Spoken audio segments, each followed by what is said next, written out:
या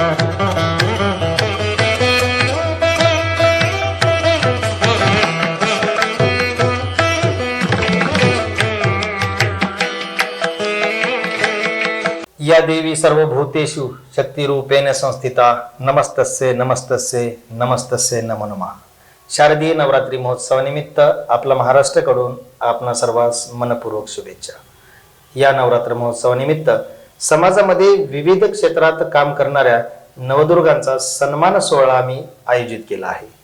त्या अनुषंगाने वेगवेगळ्या क्षेत्रातील महिलांचे कार्यप्रणाली आणि त्यांना आलेले अनुभव याच्या मुलाखतीची एक श्रृंखला आम्ही आपल्यासाठी घेऊन येत आहोत।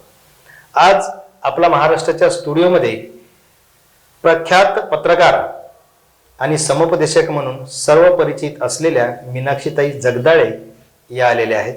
ताई, स्टुडिओमध्ये आपलं स्वागत आहे। नमस्कार, धन्यवाद। ताई, आपण एक पत्रकार आहात, त्याचबरोबर आपण समुपदेशनाचे पण कार्य करत आहात। पत्रकारिता ही एका क्षेत्रापुरती मर्यादित न ठेवता त्याची व्याप्ती आपण वाढवलेली आहे, बरोबर? तर नेमकं तुम्हाला असं का करावं वाटलं? अच्छा, खरं तर असं आहे की आज समाजाची किंवा काळाची गरज आहे। पत्रकार हा फक्त बातमी देण्यापुरता, बातमी घ्यायला जाण्यापुरता न राहता त्याला त्या ठिकाणी अनेक प्रश्न दिसत असतात समाजात। तो अगदी बातमी घ्यायला गेला, कुठल्या कार्यक्रमाला गेला, सांस्कृतिक असेल, क्रीडाच्या कार्यक्रमाला असेल, राजकीय कार्यक्रमाला असेल, त्या ठिकाणी अनेक समस्या, अनेक लोक, अनेक व्यक्तिमत्व बघायची संधी त्याला मिळत असते।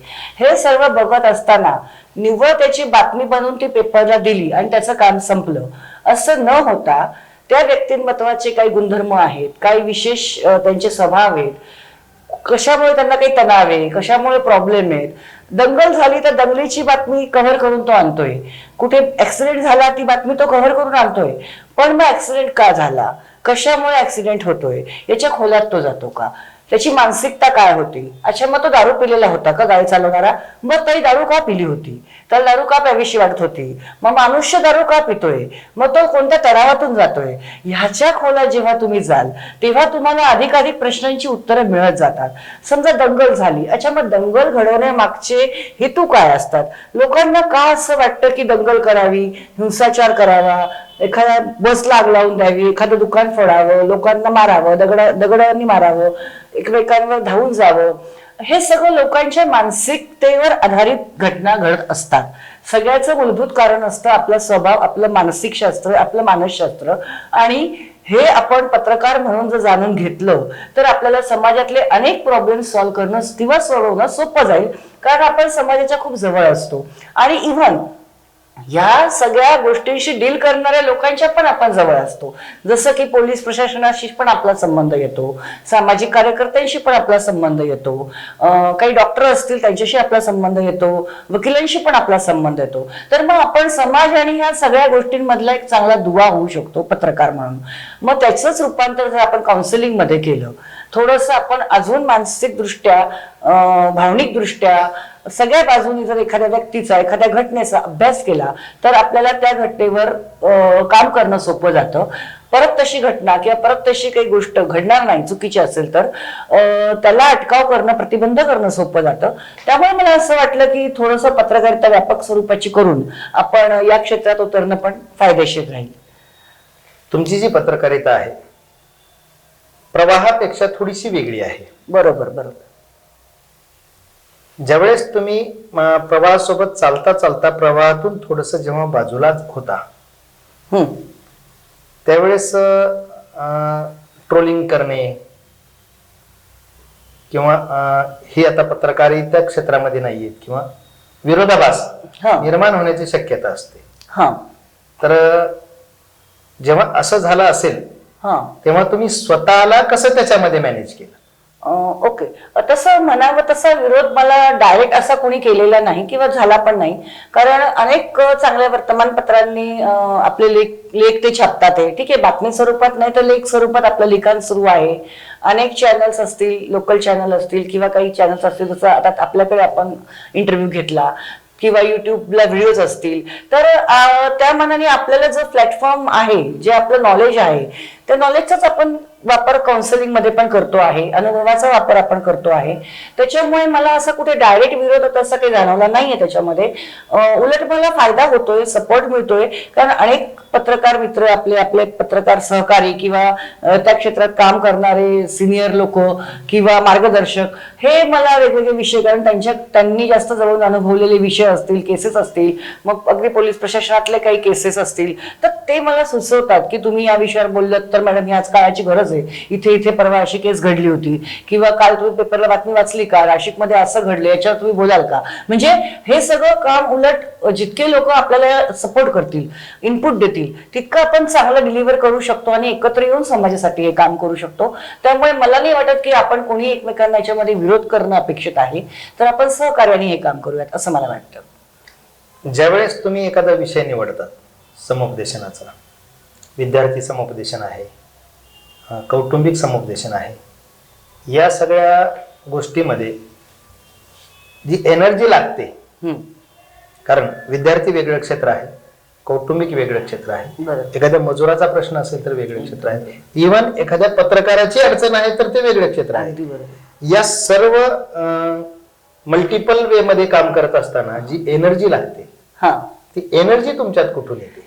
म्हणजे आता शारीरिक एनर्जीचं म्हणाल तर जेवढी आपल्याला शक्य आहे तेवढं तर आपण करतोच, म्हणजे जेवढं शारीरिक लेवलला आपल्याला मॅनेज करतात तेवढं. बाकी एक अंतर्गत ऊर्जाच अशी आहे की मला अगदी रात्री 12 वाजता जरी कोणी मदत मागितली तरी मी ती करते.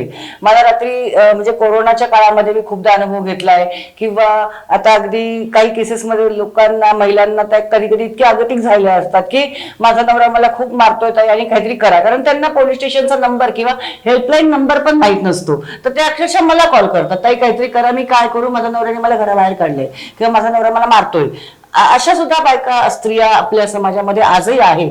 तर मग त्यांना त्यावेळेला रात्रीचे 12 वाजलेले असतील तरी त्यावेळेला मार्गदर्शन करणं, 2 शब्दाचा दिलासा देणं किंवा तिच्यापर्यंत मदत पोहोचवणं, शक्य असेल तिथे आपण पोहोचणं, किंवा कुठेही अर्जंट कॉल आला तर जाणं, किंवा कोणाला अर्जंट आपल्याला भेटायची गरज असेल तर भेटणं, ही एनर्जी, कारण की ते काम मी मनापासून करते आहे, माझी ती आवड म्हणून मी ते करते आहे, ना की फक्त प्रोफेशन म्हणून. आणि आवड म्हणून करत असल्यामुळे आणि पहिल्यापासून अनेक वर्षापासून अशा फील्ड वर्कचा किंवा एक धडाडीचं काम किंवा चॅलेंजचं काम, कसं हिचा प्रॉब्लेम सॉल्व्ह कसा होत नाही आणि तो झालाच पाहिजे, असं कसं शक्य आहे की माझ्यापर्यंत गोष्ट आली आणि ती पूर्ण नाही झाली. मग ते एक ज्याला आपण म्हणतो की एका जिद्दीवर, त्याच्यामुळे मग ती एनर्जी आपोआप मिळते की परत मला हिने म्हटलंच नाही पाहिजे की नाही ताई माझं काम झालं नाही, किंवा जेंट्स असेल तरी की नाही मॅडम माझं हे काम झालं नाही, हे काम होईपर्यंत त्याचा पिच्छा मग सोडायचा नाही. मग त्यासाठी कोणाचाही फॉलोअप घ्यावा लागला, कोणाला पण आपल्याला भेटावं लागलं, बोलावं लागलं, शब्द टाकावा लागला, किंवा काउन्सिलिंग करावं लागलं, तिला समजवावं लागलं, किंवा काय जे काय असेल विषय तो, पण तो सॉर्ट आउट केल्याशिवाय मी ते सोडत नाही. मग ती एनर्जी आपोआप येते माझ्यामध्ये. बऱ्याच वेळा आता पत्रकारिता म्हणलं की तो व्यवसाय नाहीये. बरोबर, अगदी बरोबर. आणि त्यातल्या त्यात पत्रकारिता करत असताना आपण जो समुपदेशनाचा एक वेगळा प्लॅटफॉर्म उभा केला, त्याचबरोबर या महिलांना काउन्सिलिंग करणे, त्यांच्या पतींना काउन्सिलिंग करणे, आणि आपल्याकडे येणारी जवळपास लोक ही निर्धन असतात, जवळपास म्हणजे हालकीच्या परिस्थितीत असतात खूपदा. तर बऱ्याच वेळा असं पाहिलं आहे, तुमचा फॉलोअप घेत असताना बऱ्याच वेळेस असं दिसलेलं आहे की आपण स्वतःच्या खर्चाने त्यांच्याकडे जाणे, त्यांना गाडीत घेणे, पोलीस स्टेशनला घेऊन जाणे, मग हे सगळं लागणार आर्थिक पाठबळ कुठून उभा करतात? आता ऍक्च्युली मी असा विचार कधी करतच नाही, कारण की त्यावेळेला त्या पीडितेचं सहाय्य करणं. आता एखादी जर घरकाम करणारी महिला मला मदत मागत असेल आणि तिला जर मला पोलीस स्टेशन पर्यंत न्यायचं असेल आणि ती एकटी तिथे जाणं सक्षम नसेल, आणि शक्यतो वकिलांकडे जाताना, पोलीस स्टेशनला जाताना किंवा कुठल्याही ठिकाणी जाताना महिलेला सोबत करणं हे मी माझं कर्तव्य समजते. कारण मी तिला परस्पर सांगणं इथे इथे जा, उद्या तिला कसा अनुभव येईल, काय येईल, किंवा कुणाकडे तिला पाठवताना, अगदी कोणीही असो, तो कोणीही व्यक्ती असो, कुठलंही ऑफिस असो, कुठलंही कार्यालय असो, तर तिच्या सोबत जाणं, कारण ती माझ्याकडे आली आहे, ज्या विश्वासाने आली आहे, तर तिला जर मी कुठल्या तिसऱ्या ठिकाणी पाठवत असेल तर ती पहिली तर माझी जबाबदारी की तिला तिथे कुठला चुकीचा अनुभव आला नाही पाहिजे. तिथपर्यंत जाऊन तिला फक्त काहीतरी उडवाउडवीची उत्तरे मिळतील किंवा चुकीचा सल्ला मिळेल किंवा चुकीचं मार्गदर्शन मिळेल असं होऊ नये, म्हणून मला तिथे सोबत राहणं जास्त गरजेचं वाटतं. आणि कुठतरी आपल्याला पहिल्यापासून सगळ्याच लोकांचा खूप चांगला सपोर्ट, सहकार्य आणि मदत मिळत असल्यामुळे आपण गेल्यावर थोडा फरक पडतो. तिचं काम जरा लवकर होतं. मग इथं तुमच्यासारखे ज्येष्ठ पत्रकार आहे, तुमच्याकडे जर मी स्वतः एखाद्या ताईबाईला घेऊन आले, भाऊ बघा हिचा असा विषय हा माझ्याकडनं सुटत नाही, तुम्ही सोडवता का जरा, किंवा इथे तुमचा शब्द टाकला तर जास्त फरक पडेल, हा तुमच्या एरियातला किंवा तुमच्या गावचा किंवा तुमच्या समूहातला विषय आहे, तर तिथे तुमची जी मला मदत मिळेल ती एकटीला तिला पाठवून मला मिळेलच इतका कॉन्फिडन्स आपण दरवेळेला देऊ शकत नाही. आता राहिला विषय आर्थिक पाठबळाचा, तर आपण समाजासाठी काहीतरी देणं लागतो. आपण म्हणतो जसं की या देहाकडनं देवाकडे जाताना मध्ये देश लागतो आणि या देशासाठी आपण काहीतरी कर्तव्य करणं लागतो. नाही आपण लढायला सीमेवर जाऊ शकत आहे, नाही आपण दुसरं काही समाजासाठी खूप मोठं समाजकार्य करू शकत आहे, पण मग जर 2-5 पैसे आपण जे खरंच गरीब आहेत, ज्यांना खरंच गरज आहे, अशांसाठी आपण स्वतःचा वेळ, स्वतःचा पेट्रोल, थोडंफार पैसा इकडचा तिकडे झाला तर त्याचा आपण हिशोब ठेवावा असं मला वाटत नाही. अनेक लोकांची अगदी आत्महत्या करते मी आता ताई, मला हे असह्य होतंय असे फोन येतात. आणि त्यावेळेला जर आपण जाऊन 15 मिनिटात तिच्या घरी, आपल्याकडे गाडी म्हणून आपण जर 15 मिनिटात तिच्या घरी पोहोचलो आणि तिच्या भावनांना जर आपण आवर घालून तिला जर आपण नॉर्मल करू शकलो आणि ती पुढचं जीवन आनंदाने जगली किंवा ती जगली, तरी तो आशीर्वाद आपल्यासाठी मोठा आहे. मग तिथे आपण त्या पेट्रोलचा विचार करायचा की आपण एक आयुष्य जगवलं, तिची पोरं उघडी पडली असते, तिच्या नवऱ्यावर उद्या केस झाली असते किंवा जे काही झालं असतं, त्यातून आपण तिला सावरली, वाचवली, जगवली, हे त्या ठिकाणी जास्त महत्वाचं असतं. त्यामुळे प्रत्येक ठिकाणी एक जॉब सॅटिस्फॅक्शन, वर्क सॅटिस्फॅक्शन हा भाग पण आहे. पैसा कमवणं हाच भाग प्रत्येक ठिकाणी लागू होत नाही. आणखी एक महत्वाचा विषय असा आहे की कौटुंबिक समुपदेशन, विद्यार्थी समुपदेशन इथपर्यंत ठीक आहे. लिव्ह इन रिलेशनशिप आणि विवाहबाह्य संबंध, बरोबर, या संबंधामुळे काय अडचणी येतात, म्हणजे एखादं विवाहबाह्य संबंध त्या मुलावरती एखाद्या स्त्रीकडून किंवा पुरुषांकडून ते जबरदस्ती लादले जातात, बरोबर, नाते ते लादले जातात. तर या विषयावरती तुमचं खूप मोठं काउन्सिलिंग चालतं. बरेच लेख आम्ही वाचलेले आहेत, माझ्याकडे संकलन आहे तुमच्या त्या लेखांचं. तर नेमकं या विषयावरती बोलताना एक स्त्री म्हणून लोक मेडिकल शॉप मध्ये गेलं तर गर्भनिरोधक गोळी मागायला लाजतात, पुरुष जरी असेल तर. मग एक स्त्री असताना तुम्ही इतक्या बिनधास्तपणे त्या विषयावरती बोलता, हे कुठून आणलं? बरोबर आहे. ऍक्च्युली होतं कसं आहे, सगळं करतात, सगळीकडे सगळं चालू असतं, सुरू असतं, पण बोलायचं कुणाला नसतं आणि सत्य बोललेलं ऐकायचं कुणाला नसतं. मला लोकांना हे सत्य उघडून दाखवायचंय. का म्हणून तुम्ही बोलत नाही आहात? करताय तर बोला, कबूल करा. काय प्रश्न आहे तो सांगा. करत असताना त्यातून समजा विवाहबाह्य संबंध ठेवताना त्रास होणारे पण खूप जण आहे. आपल्याला असं वाटतंय की विवाहबाह्य संबंध म्हणजे हा मजा करतोय, ही मजा करते, they are enjoying their lifes, ते किती मजा करतात, मस्त फिरतात, हिंडतात, बायकोवर अन्याय करतोय बिचारा आणि फिरतोय, किंवा बिचारी नवरा घरात असताना एन्जॉय करते. पण मी तर म्हणेल अजिबात नाही. माझ्याकडे अशा सुद्धा केसेस आहेत की विवाहबाह्य संबंधांमध्ये असलेला, त्या रिलेशनशिप मधला जो पार्टनर आहे त्यांच्यामध्ये सुद्धा पराकोटीचे मतभेद, प्रचंड ताणतणाव, अगदी टॉक्सिक झालेलं रिलेशनशिप, एकमेकांना ब्लॅकमेल करणं, मजबुरीमध्ये एकमेकांकडे बरोबर राहावं लागणं, एकमेकांकडनं पैसे उकळणं, एकमेकांना त्रास देणं, आणि कुठेतरी आता हे केलंय म्हणजे हे झालंय, आपण फसलोय म्हणून ते नातं, किंवा नातं तर म्हणूच शकत नाही आपण, ते नातं नसतंच ऍज इट इज, पण ते ओढत नेणं, मग ते ताणत नेणं असं कुठतरी असतं. अनेक ठिकाणी जस्ट एक फन, मजा, चेंज म्हणून, स्त्री पण तशी आहे, पुरुष पण तसा आहे, तर ते विलिंगली त्या गोष्टी करतात, एन्जॉयमेंट, म्हणजे आता समाजच तसा झालेला आहे. आणि मग केसेस जेव्हा माझ्याकडे येतात तेव्हा मला ते बोलावं लागतं, सांगावं लागतंय की कायम झाकली मूठ 1.25 ठेवून सगळेच गप्प बसतात, पण ज्याला त्रास होतोय त्याचं मग काय.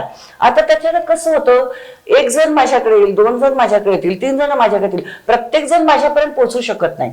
मग ही गोष्ट सगळ्यांना कशी सांगायची, किंवा प्रत्येकाचं डेअरिंग होत नाही. कुठली महिला स्वतःच्या तोंडाने सांगायची, डेअरिंग करू शकत नाही पटकन की ताई मी अशी अडकली किंवा माझा पाय घसरला होता किंवा मी चुकली होती आणि मला आज त्रास होतोय किंवा कुठल्याही पुरुषाला हे सांगताना खूप फील होतं की मॅडम मी असा एका एक्स्ट्रा मॅरिटल अफेअर मध्ये वाहत गेलो, पण आज माझ्या घरी कळलं, माझा मुलगा माझ्यापासून दुरावला, माझी बायको माझ्यापासून दुरावते, पण मला तर रिटर्न यायचंय, तर मॅडम मला सल्ला, म्हणजे एक कुठेतरी गिल्ट फील असते, कुठे समाजाची भीती असते, कुठे इज्जत आबरूची भीती असते, कुठे म्हणजे अनेक लिमिटेशन्स असतात. प्रत्येक व्यक्तीनुसार ते बदलतात.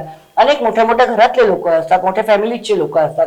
मग हे सगळं लोकांपर्यंत पोहोचलं पाहिजे की तुम्ही जर विवाहबाह्य संबंध ठेवताय तर त्याचे धोके लक्षात घ्या. मग आता आपल्या पुढे काय आहे, समाज माध्यम हा एकमेव सोर्स आहे की ज्याच्यासाठी आपण लोकांपर्यंत पोहोचू शकतो, किंवा वृत्तपत्र, आपण लेख लिहू शकतो आणि लोकांपर्यंत पोहोचू शकतो. कारण मी वाट बघत बसू शकत नाही, जी स्त्री माझ्याकडे तिचाच मी प्रश्न सॉल्व्ह करेल. मी वाट बघू शकत नाही एखादा पुरुष येऊन मला म्हणेल मॅडम आता मी काय करू, माझं लफडं झालं होतं, त्यात माझा प्रॉब्लेम आला.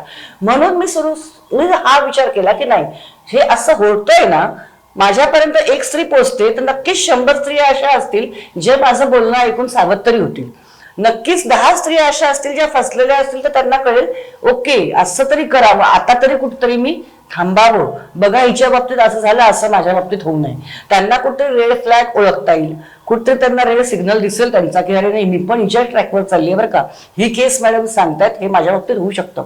आणि असं आता जेव्हा ते मिलियन्स ऑफ लोक बघतात, आपल्याला जेव्हा मिलियन मध्ये हजारांमध्ये व्ह्यू मिळतात, तेव्हा समजतं की बरोबर आहे, माझ्याकडे आलेल्या एका महिलेची केस जर मी सांगितली तर ती मिलियन लोकांना माहिती तर मिळाली ना. करो की प्रत्येकाच्या आयुष्यात ते घडेल किंवा घडलंच असेल, त्यांचे मित्र, त्यांचे नातेवाईक, त्यांच्या ओळखीतले, त्यांचे शेजारचे, कुणाला ना कुणाला तो सल्ला 1 मिनिटासाठी कामाला आला तरी आपल्याला भरपूर आहे. त्याच्यामुळे मी तेवढं ओपन बोलायचं नाही. जसं तुम्ही म्हटलात की लोक दुकानात जाऊन फॅमिली प्लॅनिंगची गोळी घ्यायला पण लाजतात, पण याच्यामध्ये लाजण्यासारखं काहीच नाहीये, करणारे लाजत नाहीयेत, बरोबर आहे.